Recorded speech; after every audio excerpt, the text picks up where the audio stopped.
வணக்கம். முரளி தமிழ் கவிதை யூடியூப் சேனலுக்கு உங்களை வரவேற்கிறோம். தொடர்ந்து கவிதை கேட்டு வரும் அனைவருக்கும் நன்றி. இதுவரை நமது சேனலை சப்ஸ்கிரைப் பண்ணாதவர்கள் சப்ஸ்கிரைப் பண்ணிக்கொள்ளுங்கள். பக்கத்தில் உள்ள பெல் பட்டனும் அழுத்திக் கொள்ளுங்கள். கவிதை பற்றி உங்கள் கருத்தை கமெண்ட் பக்கத்தில் பதிவு பண்ணுங்கள். பிடிச்சிருந்தா லைக் பண்ணுங்க, ஷேர் பண்ணுங்க. வாருங்கள், கவிஞரின் குரலில் இன்றைய கவிதை மழையில் நனைவோம். வணக்கம். தொடர்ந்து எனது கவிதை கேட்டு வரும் அனைவருக்கும் நன்றி.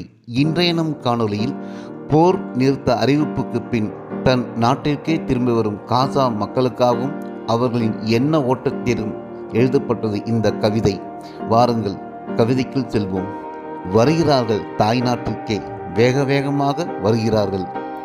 வருகிறார்கள் தாய்நாட்டிற்கு, வேக வேகமாக வருகிறார்கள். தாயின் மார்பில் குண்டு போட்டு கொன்றவர்களை என்றாவது ஒரு நாள் கொன்றுவிடலாம் என்ற நம்பிக்கையோடு வருகிறார்கள். ஆசிச பாவிகளால் பலாத்காரம் செய்யப்பட்ட தங்கள் தாய் மண்ணை கண்ணீரால் சுத்தம் செய்ய வைராகிய விதையை நெஞ்சில் விதைத்து கொண்டு வென்றுவிடலாம் என்ற நம்பிக்கையோடு வருகிறார்கள். ஓடி ஆடிய வீதிகளை தேடி பார்க்க வருகிறார்கள். தோய்த்து போட்ட பள்ளி சீருடைகளை எடுத்து போட்டுக்கொள்ள வருகிறார்கள். இடிந்து போன கட்டிடங்களின் இடர்பாடுகளின் இடையே ஏதாவது இதயம் இயங்கிக் கொண்டிருக்கிறதா என்று தேடி பார்க்க வேகமாக வந்து கொண்டிருக்கிறார்கள். தோட்டத்தில் பழுத்த சிட்ரஸ் பழங்களை ஏவுகணைகள் எரித்து விட்டதா என்று பார்க்க வந்து கொண்டிருக்கிறார்கள். கடவுள் எங்காவது ஒளிந்து கொண்டிருக்கிறாரா, இல்லை குண்டு மழையில் குத்துயிரும் கொலை உயிருமாக கிடக்கிறதா என்று பார்க்க வேகமாக வந்து கொண்டிருக்கிறார்கள்.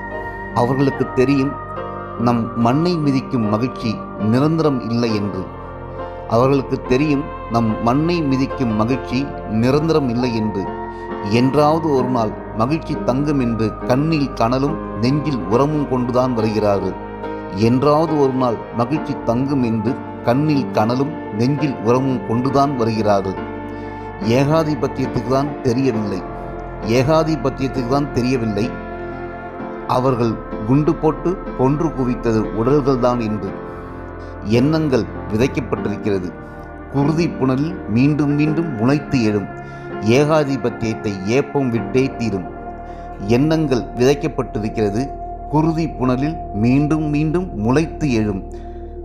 ஏகாதிபத்தியத்தை ஏப்பம் விட்டே தீரும். நன்றி. இந்த கவிதை பிடித்திருந்தால் உங்கள் கருத்துக்களை கமெண்ட் பக்கத்தில் பதிவு செய்யுங்கள். மீண்டும் வேறு கவிதையுடன் உங்களை சந்திக்கிறேன். நன்றி, வணக்கம்.